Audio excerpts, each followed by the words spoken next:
정치를 시작하게 됐을까요?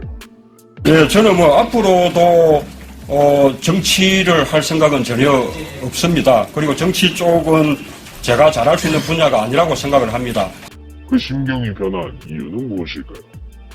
민정수석이 정치를 시작하게 된 계기는 노무현 전 대통령의 죽음 때문이 맞습니다.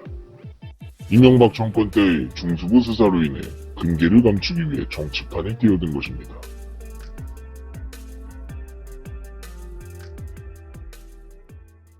앞서 말했던 문현동 금괴 사건 소설을 시작하기 전에 제가 처음으로 했던 말이 있습니다.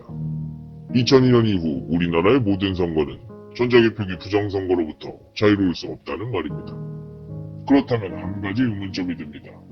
문현동 금괴 사건 전말의 피해자로 보이는 박근혜 전 대통령 또한 전자개표기 부정선거로부터 자유로울 수 없다는 말이 됩니다.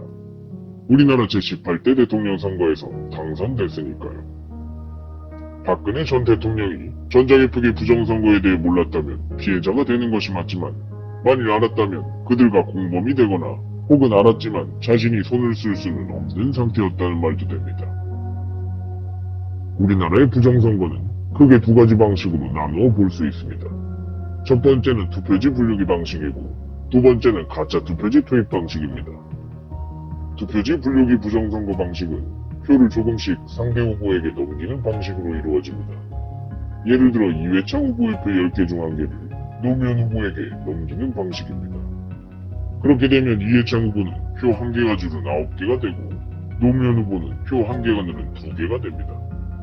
하지만 이런 방식으로는 10번을 반복하고 100번을 반복해도 노무현 후보가 이회창 후보를 이기는 결과는 절대로 나오지 않습니다.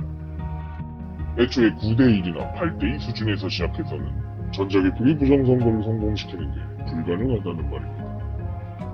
하지만 5대5 수준에서 엎치락뒤치락 할 경우에는 이야기가 달라집니다. 그렇게 되면 반드시 부정선거 세력이 원하는 후보가 대통령에 당선됩니다. 그렇기 때문에 안철수 후보나 심상정 후보 같은 표를 분산시키는 역할을 할 사람이 반드시 필요합니다. 적당한 지지율을 가지고 있으면서 대선 레이스를 끝까지 완주하거나 위급한 상황에서는 단일화나 대선 포기 등을 통해 전자개표기 부정선거의 기반을 만들어줄 작지만 큰 후보가 반드시 필요합니다. 그리고 선거가 모두 끝난 후 부정선거를 외치며 재검표 요청을 하면 절대로 안되기 때문에 컨트롤이 불가능한 후보는 애초에 대선 무도에서 제외됩니다. 하지만 지난 16대 대선 때처럼 투표함을 직접 열어 확인하는 경우가 발생할 수도 있기 때문에